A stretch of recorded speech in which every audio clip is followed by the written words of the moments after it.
Morning students, acid and bases and salts, ये हमारी पिछली वीडियो थी। हमने एसिड के बारे में पढ़ लिया था, बेसिस के बारे में पढ़ लिया था, इंडिकेटर्स के बारे में पढ़ लिया था। फटाफट से इसको थोड़ा रिवाइज करते हैं।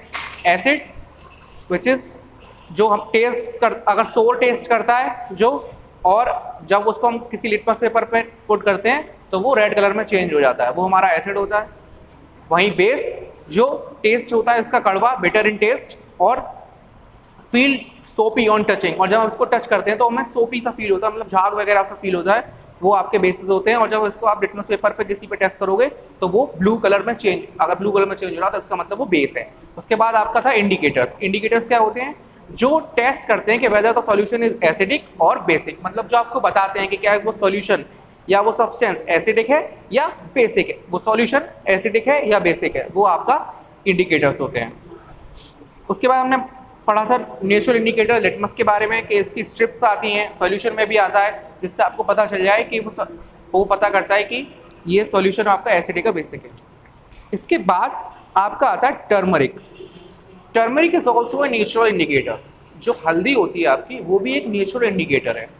आप एक हल्दी का पाउडर लें और उसमें हल्का सा टेबल स्पून ऑफ, मतलब एक चम्मच पर उसमें पानी मिक्स कर दें, उसका एक पेस्ट बना लें, और फिर उसको आप किसी पेपर पर, डाइंग पेपर पर, या फिर ऐसे किसी आप सॉफ्ट पेपर पर उसको पुट कर दें उस पेस्ट को, और वो पेपर जब येलो कलर में कन्वर्ट हो जाएगा उसके बाद आप उस पर कोई एसिडिक या कोई बेसिक सब्सटेंस डाल के देखें तो वो देखना उसका कलर चेंज होने लगेगा।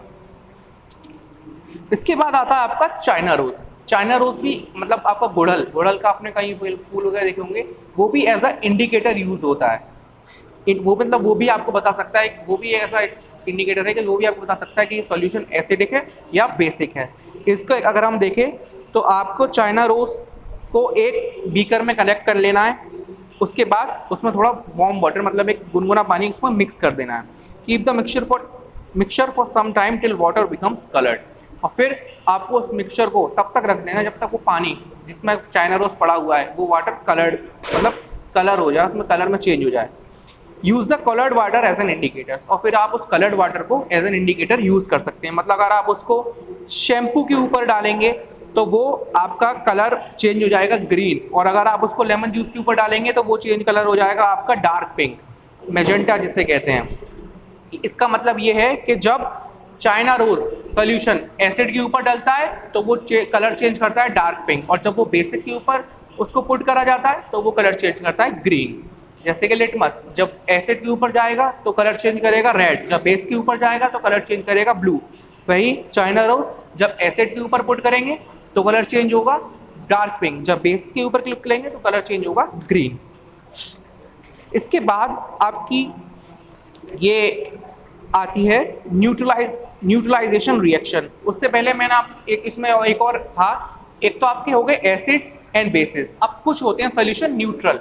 न्यूट्रल एक स्टेट होती है, जैसे कि आपने अपनी बाइक वगैरह में देखी, न्यूट्रल आता है, एक प्रोफाइल, एक स्टेट होती है न्यूट्रल, जिसमें आप ना बाइक आपकी आगे बढ़ सकती है ना पीछे बढ़ सकती है। ऐसे ही यहाँ पर समझिए न्यूट्रल एक स्टेट है। The solution which do not change the colour of either red और ब्लू लिटमस, मतलब वो सॉल्यूशन जो अगर लिटमस पेपर पर उनको गिराया जाए तो वो ना तो रेड में चेंज होते हैं ना ब्लू में, are known as neutral solution. वो न्यूट्रल सॉल्यूशन कहलाए जाते हैं, मतलब उनका कलर सेम ही रहता है, वो चेंज नहीं करते अपना कलर, ना वो रेड में चेंज होंगे ना ब्लू में, तो वो आपके न्यूट्रल सॉल्यूशंस होते हैं।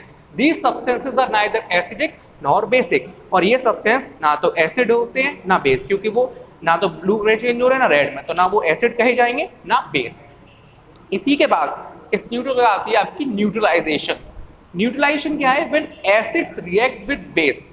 अभी तक क्या हो रहा था कि हम एसिड को अलग जांच कर रहे थे, बेस की अलग, और अब न्यूट्रलाइजेशन में क्या है, जब एसिड रिएक्ट करता है बेस के साथ, मतलब एसिड और बेस दोनों एक साथ रिएक्ट करेंगे, they both cancel the effect of each other, तो वो दोनों एक दूसरे के इफेक्ट को कैंसिल आउट कर देते हैं, डिस्ट्रॉय कर देते हैं। वो होती है आपकी न्यूट्रलाइजेशन रिएक्शन।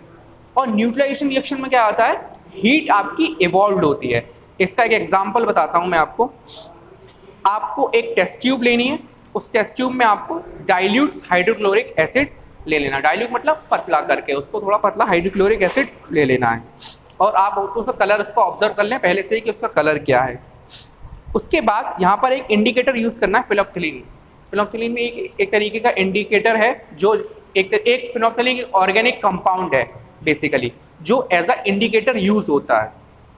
तो आपको उसमें कुछ 2-3 ड्रॉप डालनी है फिनोल्फ्थलीन की। तो जब आप देखेंगे कि उसका कलर क्या है, उसके बाद फिनोल्फ्थलीन का भी कलर आपने पहले ऑब्जर्व कर लिया, हाइड्रोक्लोरिक एसिड का कलर आपने ऑब्जर्व कर लिया, उसके बाद आपने वो 2-3 ड्रॉप फिनोल्फ्थलीन की उस सॉल्यूशन में डाल दी। उसके बाद आप देखेंगे उसका कलर क्या है, उसको थोड़ा सा शेक करने के बाद फिर थोड़े टाइम बाद आपने उसमें सोडियम हाइड्रोक्साइड मिला दिया। हाइड्रोक्लोरिक एसिड आपका एसिडिक है, और क्योंकि इसमें आई रहा है एसिड, और वहीं सोडियम हाइड्रोक्साइड आपका बेस है। तो जब आप उस टेस्ट ट्यूब में जिसमें हाइड्रोक्लोरिक एसिड मिला हुआ है और उसमें आपने सोडियम हाइड्रोक्साइड पुट कर दिया, जैसे जैसे आप बढ़ाते चले जाएंगे सोडियम हाइड्रोक्साइड की मात्रा, वैसे वैसे वो सॉल्यूशन पिंक होता चला जाएगा। और जैसे ही आप एसिड की मात्रा बढ़ाते चले आएंगे उसमें, तो वैसे वैसे वो सॉल्यूशन कलरलेस होता चला जाएगा। इसका मतलब ये है कि जब एसिड और बेस दोनों एक साथ रिएक्ट कर रहे हैं, दोनों को एक साथ पुट किया जा रहा है, तो वो एक दूसरे के इफेक्ट को कैंसिल आउट कर रहे हैं, एक दूसरे के इफेक्ट को डिस्ट्रॉय कर रहे हैं, ख़त्म कर रहे हैं, और सॉल्यूशन आपका कलरलेस हो रहा है।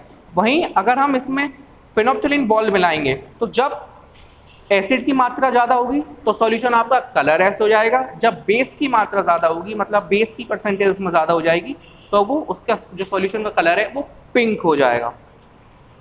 अब यही न्यूट्रलाइजेशन को हम एक और तरीके से देख सकते हैं। The reaction between an acid and a base is known as neutralisation. Acid और बेस की रिएक्शन न्यूट्रलाइजेशन रिएक्शन जानी जाती है। Salt and water are produced in this process. मतलब जब भी आप किसी एक एसिड को और एक बेस को एक साथ रिएक्ट करवाएंगे, तो हमें उससे सॉल्ट मिलेगा, सॉल्ट उसमें प्रोड्यूस होगा, सॉल्ट एंड वाटर मिलेगा उस रिएक्शन से।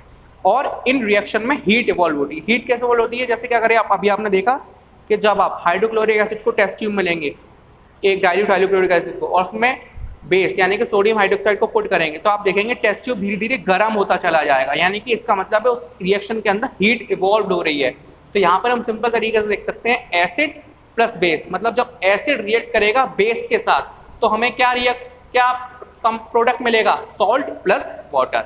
यानी कि न्यूट्रलाइजेशन रिएक्शन में सॉल्ट प्लस वाटर प्रोड्यूस होते हैं और हीट हमारी इवॉल्व होती है, मतलब हीट उस रिएक्शन से निकलेगी। तो ये यहाँ पर हो गई आपकी न्यूट्रलाइजेशन रिएक्शन।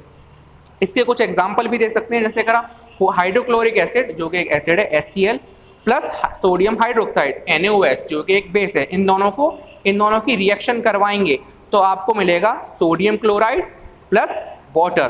सोडियम क्लोराइड जो कि आपका सॉल्ट हो गया प्लस वाटर मिलेगा, और इस रिएक्शन में हीट इवॉल्व होगी। तो ये आपकी न्यूट्रलाइजेशन रिएक्शन होती है। न्यूट्रलाइजेशन का मतलब जब एसिड और बेस एक साथ रिएक्ट करते हैं और हमें इसमें एक नया सब्सटेंस मिलता है जो होता है आपका सॉल्ट प्लस वाटर, और इन रिएक्शन में मतलब एसिड और बेस की रिएक्शन में हमें हीट इवॉल्व होती है। सही है, आज इतना ही। आप ये सारा देख लें कि तीनों ये कौन कौन से थे। चाइना रोज कब कलर चेंज करता है, कैसा कलर चेंज करता है, उसके बाद आपका टर्मरिक और आपके लिटमस और न्यूट्रल और न्यूट्रलाइजेशन रिएक्शन, यही है। इसके बाद कल आपको मैं बताऊंगा कि neutralisation reaction in everyday life, मतलब न्यूट्रलाइजेशन रिएक्शन का हमारे एवरीडे लाइफ में कैसे इसका असर है और क्या क्या इसके एग्जाम्पल्स हैं। Thank you.